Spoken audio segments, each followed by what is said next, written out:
In 2019, designers Molly Johnson, Robert Melvin, and Sean Stankovich, who are collectively known as Flat Out Games, along with publisher AEG, brought us Point Salad, a quick-playing card game in which you collect vegetable cards, with those cards being worth points only based on the scoring cards that you collect. I would have this card that shows that carrots and tomatoes are worth 5 points each as a pair for me, not for you. So I've got 10 points in hand, and you would try to collect other scoring cards so that you could capitalize on what you're already collecting. Our goals would often diverge in what we want to get over the course of the game based on these scoring cards, so we're not necessarily fighting for the same things, but just trying to outscore the other players based on whatever we specialize in. This is not the case for the 2021 release 10, a game by the same designer-publisher combo. This is a design for 1 to 5 players in which you are definitely fighting over the same cards against everyone else at the table. Your score at the end of 10 depends on the cards that you collect over the course of the game. In each of the 4 colors, you look at your longest connected sequence and you score 1 point for each of those cards. In blue, I would score 2 points. For the 5-6, the 3 is worthless because it does not connect to the other cards. In orange, I would score 1 point because I have a sequence of 1. The duplicate 2 is meaningless. If you collect a sequence from 1 to 9, that is actually worth 10 points instead of 9 to go along with the name of the game because 10s play a role throughout gameplay. To set up, you give each player 5 money, you shuffle the deck, you place it out on the table, and you begin. On a turn, you are going to flip the top card from the deck. You can stop your turn, take that card, you've added a 1 to your collection, or you can flip again. The reason you might not want to flip is because you are keeping a running tally of what you have flipped face up, and if this total goes above 10, then you bust. You get nothing from the cards that you have flipped. You do get some compensation I'll talk about later, but you might want these things other than compensation. This card shows currency. So you start with 5 money. This card shows 5 money on it. If you stop right now, you can take either the number card or the currency, not both. Currency counts against the sum of cards that you flip, so my sum right now is actually -4, which means I'm highly unlikely to bust. Now my total is 1, 6 positive and 5 negative. Might as well flip again. My total is 2. The only way I would bust is if I flip a 9. Maybe I stop right here. I'm going to decide to, again, I can take all the number cards or the currency card. If I take the currency card, I would add 5 currency to my collection, and all the number cards would go into a market, and cards can be purchased from the market later. You cannot buy cards the turn that you take currency. If I take all the cards and add them to my collection, which seems like a good thing to do, then everyone else gets 5 money, not me. So this is one of the hazards of flipping lots of cards, is potentially you enrich others in addition to yourself at the same time. So the next player goes, they flip a card. There are wild cards in the deck. This is a wild blue, so a blue of any number. At the end of the game, you decide what number this is going to be. You don't have to decide right now. There is now an auction for this card, and this is one of the 2 ways that currency comes into play. This player flipped it over. They get the last bid on this card, so the player to their left places the first bid. They say any number they want or pass. They say any number that they can pay for or pass. The next player has to beat that bid or pass. It goes around. Whoever wins this card, let's say this player bids 4 and wins it, they pay 4, they get this card, and then this player's turn continues. Your turn is just interrupted by the wild card. You got a 9. There is only one of each card, 7 to 9, in the deck, so if you're trying to make a sequence, this is hard to get. However, if you stop, this is the only thing you get. However, there's a good chance of busting. I noticed many howevers in my explanation. This player goes, their total is -1, -3, they do not want money because you have a maximum of 10 money that you can keep in your reserve. So if they stop and take 3 money, they get nothing. So they might as well flip. Their total is now 1. Their total is -1. There is an auction for a wild green. Now, here's where things get a little challenging because this player right now cannot take currency. They might be happy to bid higher than they normally would to take a wild green. They make room for currency. They can stop and take all the currency with the 4 going into the market. Or someone else might win. If someone else wins, say this player, who currently has more than 10 money and should not. If this player wins, then they're dropping below their 10 currency limit. If this player stops and takes a number card, well, now the 5 money will go to this person who emptied their vault. So lots of considerations with a very simple flip of a card. So someone resolves this. Let's say they spend 5. They decide, I'm going to stop and take 5 money. The 4 goes into the market. So how the market works, you just put the cards aside.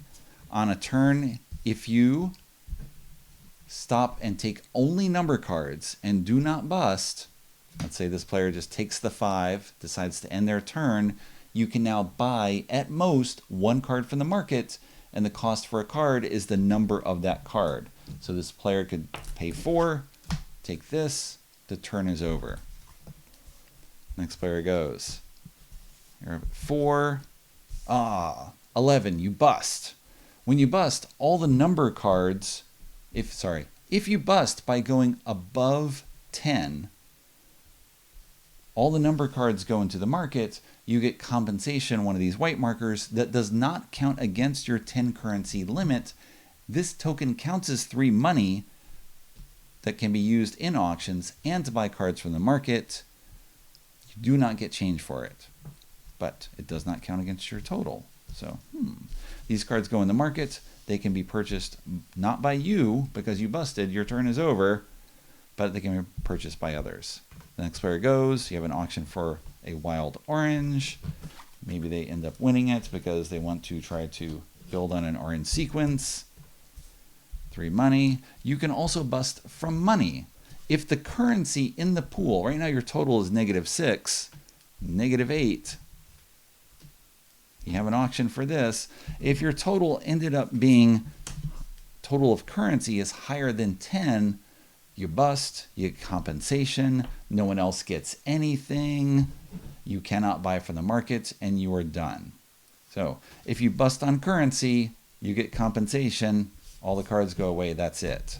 If you bust on going over 10 in the total, and again, let me find, there we go. If this were the total, this is only 10. If this were the total, then all the cards go in the market, you get compensation, and everyone else gets currency equal to the cards that are showing there. All right. That's the run of the game. You're going to go through the entire deck. There are other cards in play that we have not seen yet, such as a wild 3. There is a wild of each number, and this counts as the color of your choice at the end of the game. There's also a card that is a wild number and color. There's only one of those in the deck. It is usually in high demand for people trying to complete sequences. You're going to go through the entire deck of cards, and when you finish that final turn, the player is going to, well, they're probably going to keep the 3.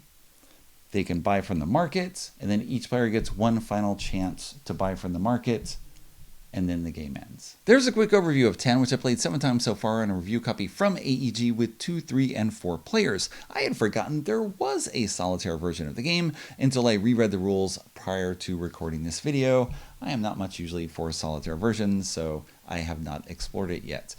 In the solitaire version, you are competing against a player who follows certain guidelines. You set up a numerical threshold from 4 to 10, And when the total number of cards in the middle of the table reaches or surpasses that threshold, the player, Jen, takes those cards.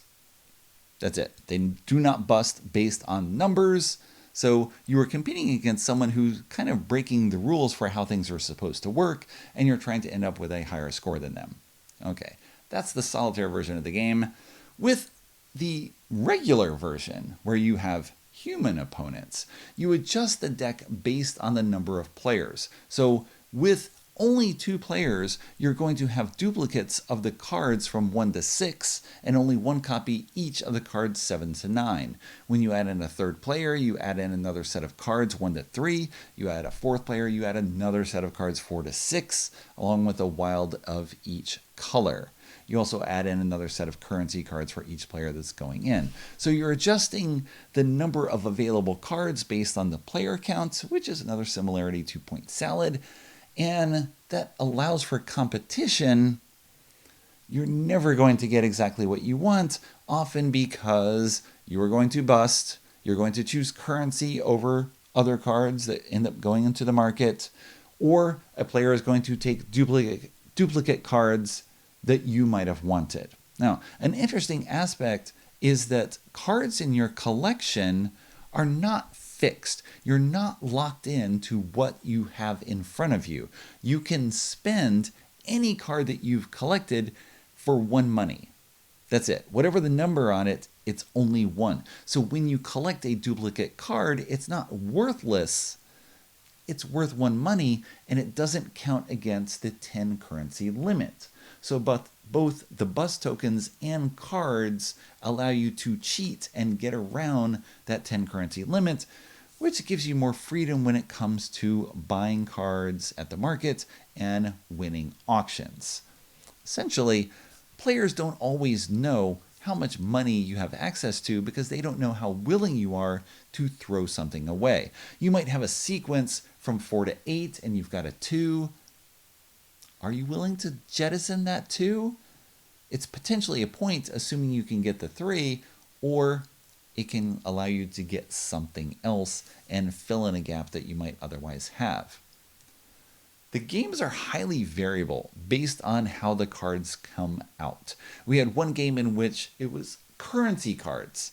For 3/4 of the cards that we saw initially were all currency cards. We were just baffled as to how that could happen. And that mostly meant that later in the game, there were very few currency cards. So we were incredibly poor when it came to auctions, and our market ended up with 17 cards in it. We just couldn't afford to buy anything. So scores were relatively low in that particular game. Winning scores have tended to be 20 to 25. The maximum score you can get in the game is 40 if you had a sequence of everything, which is not going to happen unless your opponents are terrible.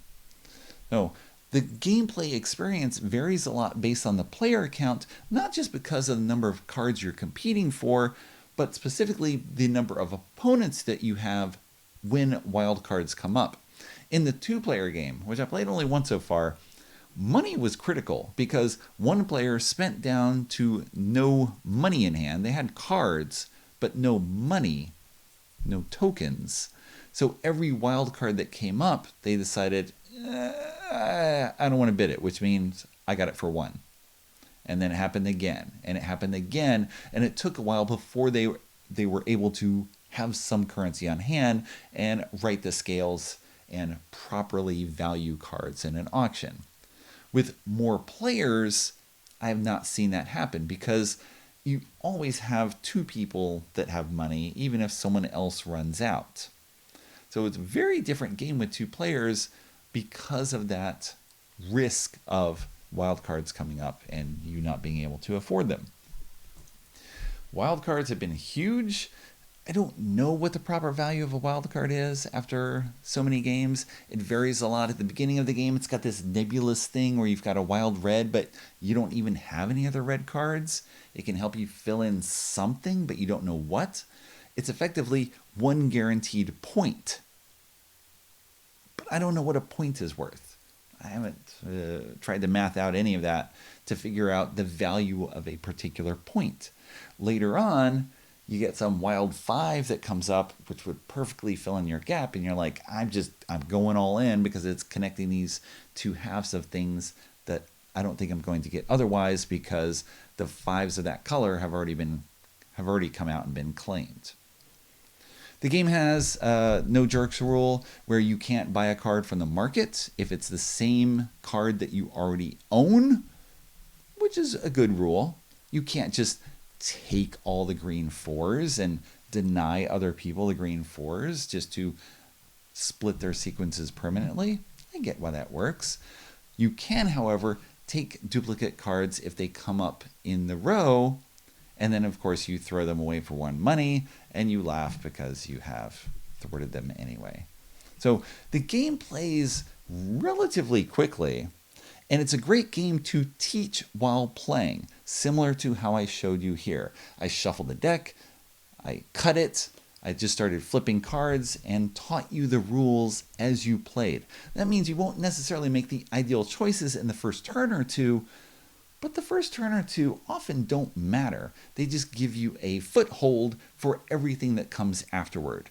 Once you start collecting a couple of green, you're like, okay, this is what I'm going to be looking for, at least for now.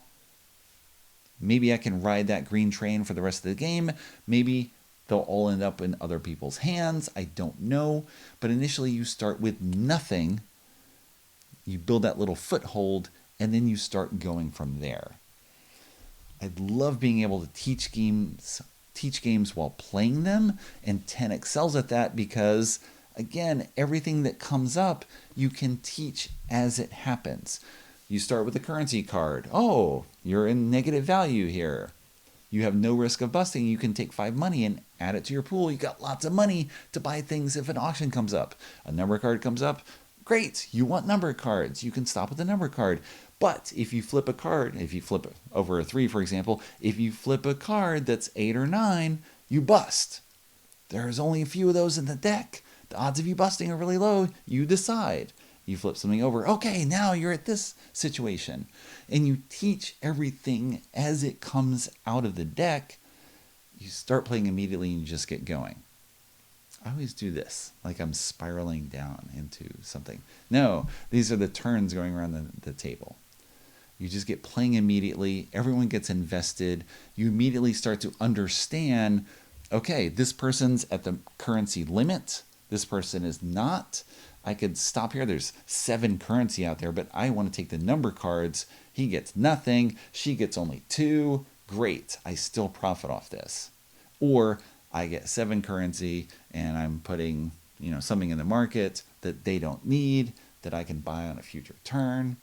It's all sorts of little considerations that come up again and again and again. Fabulous design. Oh, you're still here. I got something else to say if you want to hear it, specifically about the Press Your Luck element of 10 and how it compares to other Press Your Luck games. Now, if you take a Press Your Luck game such as Sid Sackson's Can't Stop or Reiner Knizia's Circus Fliccati, typically how the game works is you take your turn, you have something. It may not be great, but it's better than nothing. It is incremental improvement over whatever you had before. And you can stop and take that, or you can take a chance and try to get something better. And Can't Stop, you're trying to rise in different columns on a board. You want to get to the top of a column before someone else so you can claim that column and shut everyone else out. So you're going to roll dice and move tokens up a board that show your temporary gain. But if you cannot raise a token on a turn, you lose everything. So, do you stop with a little, or you weigh the odds? What are you going to roll on the dice that can help improve? Maybe I get a little more, a little more, a little more. The odds don't change because you're always rolling dice, and it's just the chance of rolling numbers that you are temporarily improving on. As long as you keep hitting those numbers, you'll keep going up, and your standing keeps going up, but you have to stop to lock in that gain, or you're right back where you started. With Circus Fliccati, you're trying to collect high-valued cards in different colors. On a turn, there are often face-up cards. You can choose one of those face-up cards, although they often have value, 0, 1, or 2, not very valuable. Maybe you can collect them as a set, and there's some permanent value to that. But often you're looking at mediocre cards. That's it. So you can flip a card from the top of the deck and add it to the pool and then choose from what's there. But if you turn over a color that's already face up, then you throw out that card you just revealed and you get nothing. So instead of getting incrementally better, boop, you're right where you were, just like in Can't Stop. So there are 10 colors, and so you're weighing the probabilities, and those probabilities change as you add more cards to the pool. There's also the chance you'll turn over a special action card and you have to do that instead of taking something else.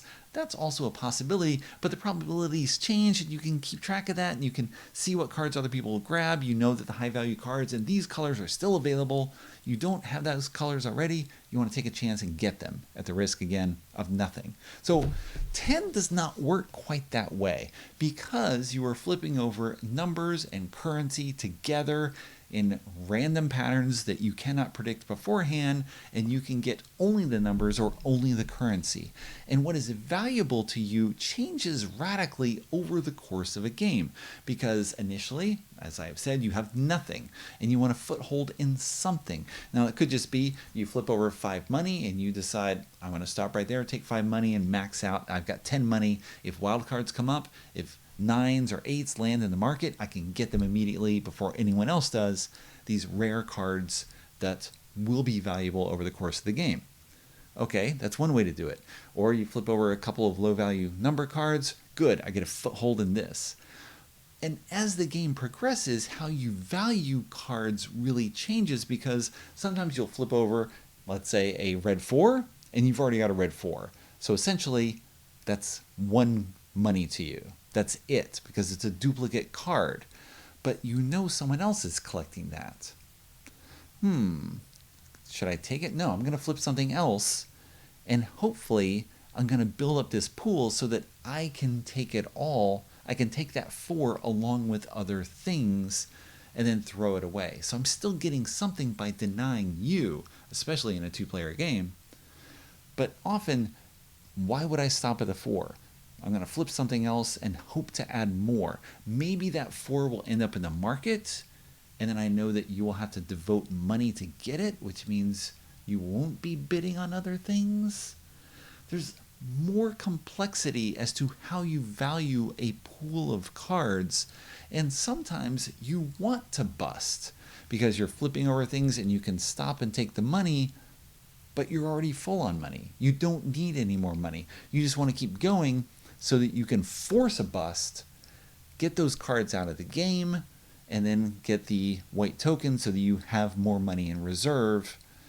You wouldn't have gained anything if you took that currency. You wouldn't have gained anything if you stopped. You want to keep pressing on and see what else you get, possibly dumping cards in the market again so that you can buy them later. There's just more to think about, especially with the interaction with other players and what they're collecting, and also with the auctions. So as I presented the description of how to play, I had flipped over a number of cards and then a wild card came up, and I talked about how you might value that wild card differently, as well as what's available in the pool to you based on how the auction plays out. Because you, as the active player, have possibilities in what's available in that pool of cards that are not available to anyone else. So that might affect your choices. A green 4 comes up and there's a green in the pool, and you sort of pair those two together. It has a different valuation for you compared to everyone else. The game flows relatively quickly despite having these multiple choices. And the press your luck element has the thing that you often want in a press your luck game, where everything goes just right. So one game I had played, I forget exactly what color I had, but I needed the 3-4 to fill in a gap in a sequence, and I flipped the 4 and then I flipped the 3, and you're just like, whoa, that is perfect, I am done. It gives you this feel-good moment that you can hope to have happen. I could have stopped with the 4, because if I had flipped a 7 or higher, then I don't even get the 4. But you take a chance. You hope everything works out, and it did that time. is great. It gives you those feel-good moments in addition to the moments where things don't go so well. And right, everyone gets a bit of enjoyment because you took a chance. You tried, it didn't work out for you. We can understand because we'll probably be in that same situation as well. I mean, that's the hallmark of a great press your luck game, is it gives you that feeling of working together with others. You all understand the odds in general of what could happen, and you hope it just falls in your favor.